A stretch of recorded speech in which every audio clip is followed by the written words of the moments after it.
আসসালামু আলাইকুম। আমাদের আজকের আয়োজনে থাকছে বিফ জালি কাবাব। বিফ জালি কাবাব তৈরির জন্য আমরা নিয়ে নিচ্ছি এখানে গরুর মাংসর কিমা। এবার তাতে অ্যাড করছি আদা রসুনের পেস্ট,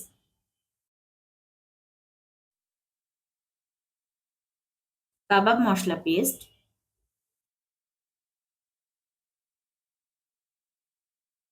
পেঁয়াজ কুচি,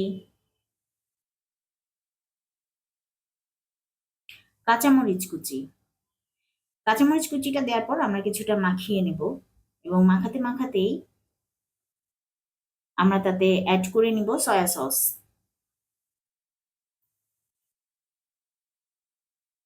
সয়া সসটা দেওয়ার পর আমরা বেশ কিছুক্ষণ মাখাবো এবং এরপরে আমরা দিয়ে নিব পুদিনা পাতা কুচি।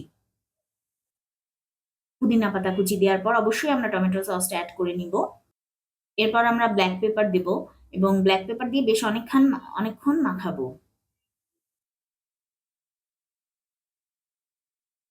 এরপর দিয়ে দিচ্ছি ডিম। যেহেতু আমাদের এখানে মাংসের পরিমাণটা বেশি ছিল, তাই আমরা এখানে 3টা ডিম ইউজ করেছি। ডিমটা দেওয়ার পর আমরা বেশ কিছুক্ষণ মাখাবো।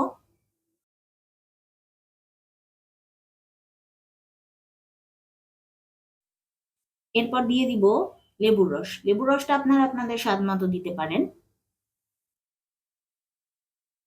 লেবুর রসটা দেওয়ার পর আমরা দিয়ে নিব বেরেস্তা।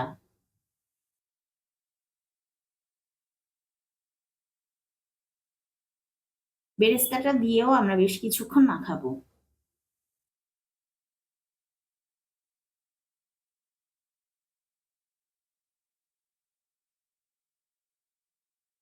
এরপর দেব আমরা ব্রেড ক্রাম্ব।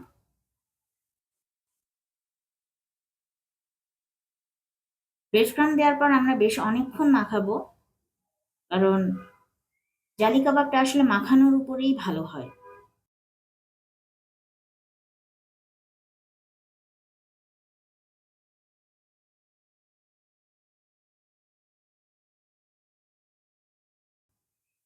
মাখানো শেষ হয়ে গেলে আমরা এখন এটাকে শেপ দিব। আপনারা আপনাদের ইচ্ছা মতো শেপ দিতে পারেন, বড় বা ছোট। আমরা আমাদের বাসায় খাওয়ার মতো করেই শেপটা দিয়ে নিয়েছিলাম। শেপটা দেওয়া শেষ হয়ে গেলে এখন আমাদের হচ্ছে ভাজার পালা।